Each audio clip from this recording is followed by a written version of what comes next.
Hi guys, welcome to my channel. बोल्नु अन्त हामी चाहिँ एउटा टेन्टमा बसिरहेको छौँ होइन। अनि यहाँ बाहिरको दाइहरूले चाहिँ त्यो टेन्ट उताकोबाट यतापट्टि सारिदिनु भयो हामीलाई, जुन हामीलाई आशै थिएन होइन। तर यो एकदम राम्रो छ, हामीले आइपिआर राम्रो मेन्टेन गरे जस्तो छ। अनि त्यही भएर हामीले यता सारिदिनु। दिस इज बेटर होइन, वे बेटर। यहाँबाट टोइलेट पनि छ, छिटै पुगिन्छ। हामी आइरहेको एकदमै पानी परिरहेको थियो। हाम्रो दिनै नराम्रो भइरहेको थियो कि तर यहाँ आइपुग्यौँ। अनि यहाँ आइपुग्दा पनि हुस्सु लागेर पानी परेर वेदर कस्तो नराम्रो थियो। रश्मि चाहिँ एकदम नेगेटिभ भइसकेको थियो क्या त्यो मोमेन्टसम्मको लागि। म चाहिँ अब ला के गर्नु, राम्रो भोलि पनि लागिरहेको थिएन। आउँदैन होला जस्तो भइरहेको थियो भन्न मलाई। थालिसकेको म थिएँ। एकदमै स्याड पनि भइसकेको थिएँ। तर एकछिनपछि मैले मेरो दिमागलाई सम्झाएँ कि होइन त्यस्तो केही राम्रो होइन, हो, उसले राम्रो नराम्रै सोच्यो भने भनिरहेको राम्रै थिएँ। हुन्छ। अनि रश्मि त्यस्तो नसोच, खुल्छ अहिलेकै खुल्छ, भोलि कस्तो नखुल्ला त, भोलिसम्म त एक न एक टाइम त खुल्छ होला। बरु धेरै टाइमसम्म नखुले पनि 30 मिनट भए पनि कति न कति त फोटो आइहाल्छ नि भनेर मैले सम्झाएँ। तर उसले मानिराखी थिइनँ, तर खुलो एकछिनमा।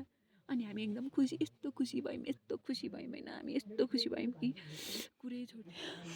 ल गाइस, अब जे भन्नु थियो उसले भनिसक्यो। अब म केही एड गर्छु। अनि हामीले चाहिँ राम्रो टेन्ट पायौँ कि यो टेन्ट कस्तो राम्रो छ होइन।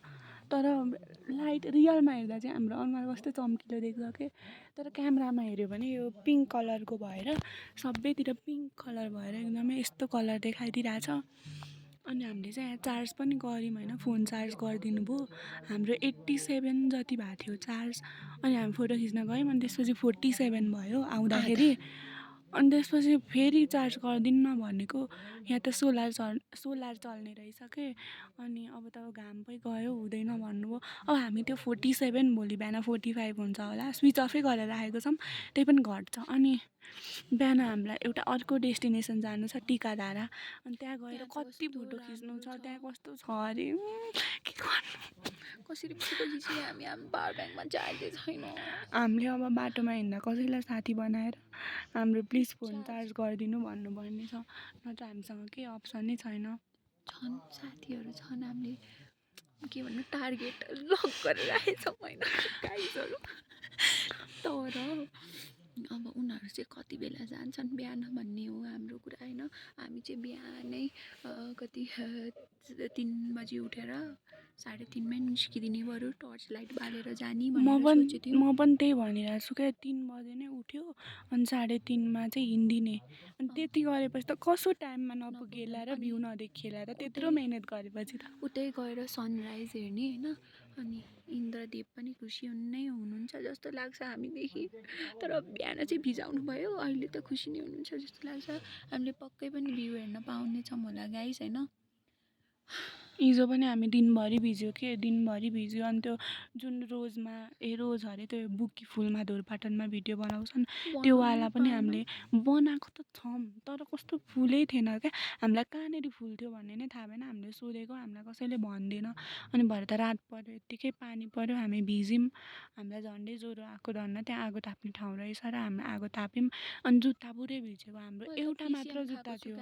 मलाई त कस्तो गाह्रो भयो अघि आउने बित्तिकै, भिजे पुरै। रेनकोट पनि के खालको थियो, भित्र सबै रेनकोटभित्र पानी पऱ्यो। अनि त्यस पछाडि म त सब लिथ्रुक्कै भिजेँ, कुखुरा भिजे जस्तै। अनि त्यस पछाडि मैले अब त म जे पर्ला यो रेनकोट लाउँदिनँ भनेर मैले फालिदिएँ, त्यसलाई भित्र कोच्दिएँ।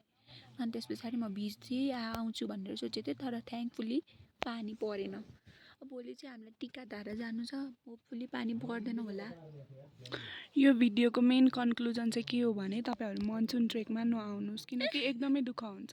किनकि तपाईँ भिजेको गर्नुहुन्छ, ड्रेस चेन्ज गरे गर्नुपर्छ, सुकाएको सुकाइ गर्नुपर्छ। सो तर यदि जेसुकै होस् जाने हो, एक्सपिरियन्स हो, एडभेन्चर हुन्छ। एक्स्ट्रा पेयर बोकेर आउनु हरेक कुराको। तर पछिको मेमोरिजको लागि चाहिँ राम्रो हुन्छ। अब हामी यो कुरा सोचेर पछि कति हाँसौँ होला, के गर्छौँ होला। ल एक्सपिरियन्स हो सबै, राम्रै भयो। अहिलेको लागि चाहिँ सायद हामी यहीँ भिडियो अफ गर्दैछौँ। Bye, see you next time.